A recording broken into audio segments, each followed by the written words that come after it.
Consumer Advocacy Information Drive ng DTI, Umarangkada sa San Manuel, Pangasinan.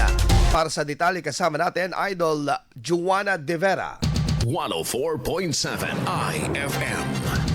Report!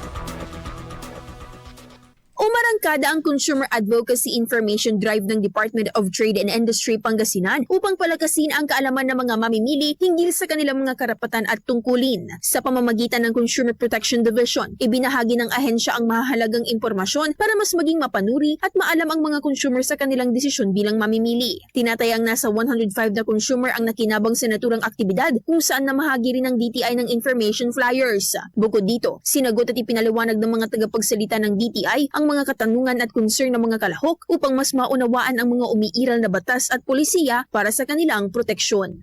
Kasama mula rito sa IFM Dagupan, ito si Idol Juana De Vera. Tatak IFM. IFM News. IFM News. IFM.